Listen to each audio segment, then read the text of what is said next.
नमस्कार, आज आपण बनवणार आहोत मेथीची नवीन रेसिपी। तुम्हाला ही जर मेथीची भाजी अजिबात खायला आवडत नसेल तर ही रेसिपी एकदा नक्की ट्राय करून बघा। माझी खात्री आहे तुम्ही ही रेसिपी बघितली एकदा तर पुन्हा पुन्हा बनवून खाल। तर ही रेसिपी बनवण्यासाठी मी इथे एक जुडी मेथीची भाजी घेतलेली आहे। मेथीची भाजी कोवळी आहे आणि याची देठ सुद्धा खूपच कोवळी आहे, यासाठी मी देठ सुद्धा घेणार आहे। सगळी भाजी व्यवस्थित निवडून घ्यायची आहे आणि त्यानंतर आपण ही भाजी स्वच्छ धुवून घ्यायची।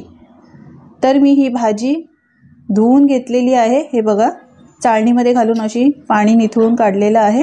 यानंतर ही बारीक चिरून घ्यायची। तुमच्याकडे जर चॉपर असेल तर त्यामध्ये सुद्धा तुम्ही ही भाजी चांगली एकदम बारीक चिरून घेऊ शकता। तर भाजी कोवळीच आहे तर मी अशीच सुरीने चांगली बारीक चिरून घेते। तुम्हाला जर माझी रेसिपी आवडत असेल तर प्लीज एक लाईक करायला अजिबात विसरू नका। पालेभाज्या मुलंही खात नाही तर अशा पद्धतीने तुम्ही ही मेथीची भाजी बनवून दिली किंवा तुम्ही टिफिनला डब्याला लहान मुलांना दिली तर ते आवडीने खातील। तर ही मेथीची भाजी आपली एकदम बारीक चिरून झालेली आहे। खूपच पौष्टिक रेसिपी आहे, एकदा नक्की ट्राय करून बघा। आता इथे मी मिक्सरचं भांडं घेतलं आहे। 15 ते 20 कढीपत्त्याची पानं, 5-6 लसणाच्या पाकळ्या, अर्धा इंच आल्याचा तुकडा, 2 ते 3 हिरव्या मिरच्या कट करून घेतलेल्या आहेत। तुम्हाला तिखट जास्त हवं असेल तर जास्त घालू शकता। 1 चमचा जिरं, थोडीशी कोथिंबीर, थोडीशी पुदिन्याची पानं घालून पाणी न घालता मी असं जाडसर वाटून घेतलेलं आहे। याचा ठेचा बनवून घ्यायचा, अजिबात यामध्ये पाणी घालायचं नाही। आता आपण ही रेसिपी बनवायला घेऊयात। यासाठी मी इथे कढई गरम केली आहे। यामध्ये थोडंसं तेल जास्तच घालतात, 2 ते 3 चमचे मी तेल घातलेलं आहे। 1 मोठा चमचा जिरं आणि 2 मोठे बारीक चिरलेले कांदे घातले आहेत। कांद्याचा वापर सुद्धा थोडा जास्तच करायचा। कांदा छान या तेलावर परतून घ्यायचा आहे।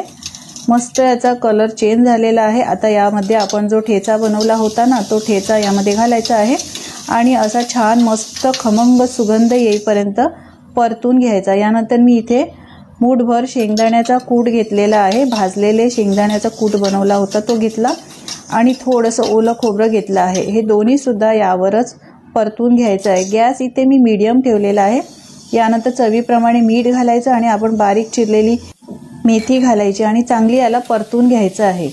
मेथीची भाजी, मेथीचे पराठे आपण नेहमीच बनवत असतो, पण अशा पद्धतीने ही रेसिपी तुम्ही एकदा नक्की बनवून पहा। माझी खात्री आहे तुम्हाला ही रेसिपी नक्कीच आवडेल। व्यवस्थित आता मी मिक्स करून घेतलेलं आहे। झाकण ठेवायचं आहे आणि 2 मिनिटं ही भाजी चांगली वाफेवर शिजवून घ्यायची। तर 2 मिनिटं झालेली आहे। मेथीची भाजी छान शिजली आहे। एकदा पुन्हा परतून घेऊया। या भाजीचा रंग अजिबात बदलू द्यायचा नाही। गॅस फास्ट करून फक्त 2 मिनिट परतून घ्यायची आहे, म्हणजे यामधील पाणी काही असेल तर ते सुकलं जाईल आणि भाजी आपली ही एकदम ड्राय सुकी होऊन जाईल। पालेभाज्या कोणतेही शिजवताना लक्षात असू द्या, पालेभाज्याचा रंग अजिबात बदलू द्यायचा नाही। जर याचा रंग काळपट झाला याचा अर्थ यामधले विटॅमिन सगळे नष्ट झालेले आहेत। तर आपला मस्त मेथीचा झणझणीत ठेचा तयार झालेला आहे। हा ठेचा भाकरीबरोबर, चपातीबरोबर खायला खूपच भन्नाट लागतो।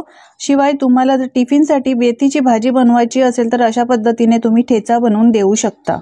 मेथीची भाजी खूपच पौष्टिक असल्यामुळे वेगवेगळे याचे प्रकार बनवून खाल्लेच पाहिजे। एकाच प्रकारच्या भाज्या आवडत नाही, पराठे सुद्धा कोणाकोणाला आवडत नाही। तर अशा पद्धतीने काही चमचमीत खायचं असेल तर तुम्ही हा मेथीचा झणझणीत ठेचा बनवून खाऊ शकता।